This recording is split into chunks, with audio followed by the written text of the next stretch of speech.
Assalamualaikum warahmatullahi wabarakatuh. Salam tandan berduri. Teman-teman, kembali berjumpa bersama channel Bekebun 78. Bagi Anda yang baru menemukan channel ini, tentunya kami mengharapkan untuk dapat mensubscribe channel Bekebun 78 ini apabila memang channel ini bermanfaat bagi kita semua. Teman-teman, kita sebagai petani tentunya mengharapkan hasil dari apa yang kita tanam itu dapat tumbuh dengan baik dan menghasilkan produksi yang maksimal. Tetapi kadangkala kita tidak memahami atau mungkin juga tidak mengetahui dan lalai terhadap tanaman kita, sehingga hasil yang kita hasilkan tidak sesuai dengan apa yang kita harapkan. Seperti yang terlihat di belakang saya saat ini. Ini ada salah satu ciri tanaman sawit yang kekurangan unsur hara. Dampaknya adalah hasil dari produksi tanaman kita tidak sesuai dengan apa yang kita harapkan. Oleh karena itu, pada kesempatan hari ini kami akan mengajak Anda untuk memahami dan mengetahui seperti apa ciri-ciri tanaman, khususnya tanaman sawit yang mengalami kekurangan unsur hara. Mari kita saksikan penjelasannya berikut ini.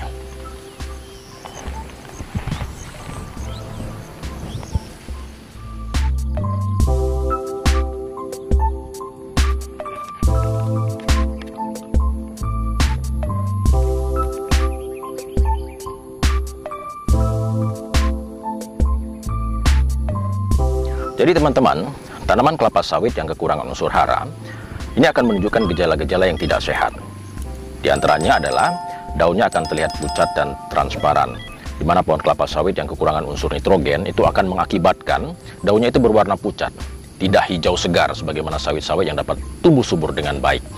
Kemudian teman-teman, penampang daun juga akan terlihat seperti transparan, terutama apabila terkena sinar matahari.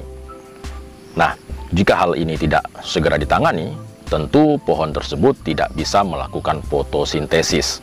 Oleh karenanya harus kita melakukan berbagai upaya. Ya, di antaranya dengan memberikan pupuk urea untuk mengembalikan kondisi pohon sawit tersebut. Nah, kemudian teman-teman, yang tanda-tanda perlu kita ketahui selanjutnya adalah daun menguning. Di mana tanda lain dari kelapa sawit yang kekurangan unsur hara ialah daunnya tampak menguning. Kemudian lama-kelamaan akan berubah menjadi hitam, seolah-olah terbakar oleh panas matahari. Nah, perubahan pada warna pada permukaan daun ini mulai dari bagian tepi hingga akhirnya berlanjut ke bagian tengah daun. Nah, bagaimana kita mengatasi daun yang menguning seperti ini? Ini disebabkan dari kondisi kelapa sawit kekurangan unsur magnesium. Nah, jadi untuk memulihkan, kita bisa memberikan dolomit atau kiserit pada tanaman kita. Oleh karena itu, apabila kita melihat tanaman kita, misalnya daunnya kuning, pertumbuhannya tidak baik, maka segeralah kita mencari dolomit atau kiserit, kemudian kita berikan ke tanaman tersebut. Selanjutnya teman-teman, yang kedua adalah batang terlihat meruncing dan pelepah terlihat kemerah-merahan. Ini artinya pohon yang menunjukkan tanda-tanda batang meruncing, kemudian bagian pelepah daun berubah warna menjadi kemerah-merahan, ini disebabkan kekurangan unsur fosfat. Di area sekeliling batang tanaman kelapa sawit yang kekurangan fosfat juga akan ditumbuhi biasanya rumput yang daunnya berwarna keungu-unguan. Nah, bagaimana solusinya? Untuk mengatasi hal yang seperti ini, kita bisa mengaplikasikan pupuk TSP atau pupuk RP. Ini bisa kita beli di toko-toko pertanian untuk dapat segera kita mengatasinya. Selanjutnya yang ketiga teman-teman, daun dipenuhi bercak merah. Kadangkala kita menemukan salah satu pohon sawit kita memiliki daun yang dipenuhi bintik-bintik yang berwarna kemerah-merahan. Semakin lama ukuran bintik tadi akan semakin meluas sehingga memenuhi seluruh permukaan daun kelapa sawit. Kenapa hal ini terjadi teman-teman? Hal ini berarti pohon tersebut sedang kekurangan unsur kalium. Nah, bagaimana cara kita mengatasinya? Apabila kita menemukan tanaman sawit kita seperti ini, maka kita bisa memanfaatkan pupuk KCL atau pupuk MOP untuk menyembuhkannya. Kemudian yang keempat teman-teman, daun mengeriting dan melipat. Ini seringkali kita temukan di beberapa atau di antara pohon sawit kita, di mana daun terlihat bergulung atau melipat seperti itu. Dan kadang-kadang pada bagian ujung anak daunnya pun berbentuk melipat menyerupai bentuk mata pancing. Nah, ini harus kita pahami teman-teman. Nah, ini harus kita perhatikan. Kenapa seperti ini?